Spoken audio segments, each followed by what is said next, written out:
პერსონალურ მონაცემთა დაცვის შესახებ და კორუფციის წინააღმდეგ ბრძოლის შესახებ კანონებში ცვლილებების შეტანაზე ბრძოლობა გრძელდება. ადამიანის უფლებათა დაცვა და სამოქალაქო ინტეგრაციის კომიტეტზე განხილვა მეორე მოსმენით დღეს გაიმართება. ცვლილებების მიხედვით 2026 წლის 1 მარტს გაუქმდება საჯარო სამართლის იურიდიული პირი ანტიკორუფციული ბიურო და პერსონალურ მონაცემთა დაცვის სამსახური.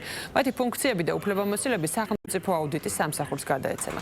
დღესვე კომიტეტი მეორე მოსმენით განიხილავს კანონთან კონფლიქტში მყოფ არასრულწლოვანთა რეაბილიტაციისა და მხარდაჭერის შესახებ საკანონმდებლო ცვლილებებს, რომლის მიხედვით იუსტიციის სამინისტროს სისტემაში შეიქმნება საჯარო სამართლის იურიდიული პირი კანონთან კონფლიქტში მყოფ არასრულწლოვანთა რეაბილიტაციისა და მხარდაჭერის ცენტრი, სადაც შესაბამისი ჯგუფების სხვადასხვა პროფესიის წარმომადგენლებისგან დაკომპლექტდება.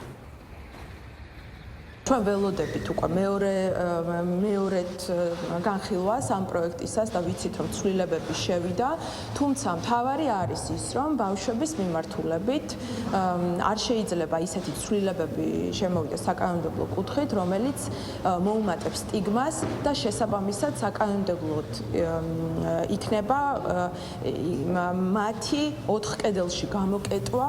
ეს კანონმდებლობა სწორედ პრევენციული ხასიათის გახლავთ, ის რომ დაუშვათ მოხდა ესეთი ფაქტი 14 წლამდე ასაკის ახალგაზრდამ ჩაიდინა ეს კრიმინალი, ბუნებრივია ეს არ იქნება სასჯელახსოვრების დაწესებულება, ეს იქნება ის დაწესებულება სანამ ის გადავა, მანამდე ბუნებრივია გარკვეული კომისია უნდა გაიაროს, მოსამართლემ უნდა მიიღოს გადაწყვეტილება, სადაც პრევენციული ხასიათის ზომები ჩატარდება, რომ სამომავლოდ აღარ მოხდეს მათ შორის ამ ბავშვების მხრიდან ასეთი ტიპის აქტების ჩადენა.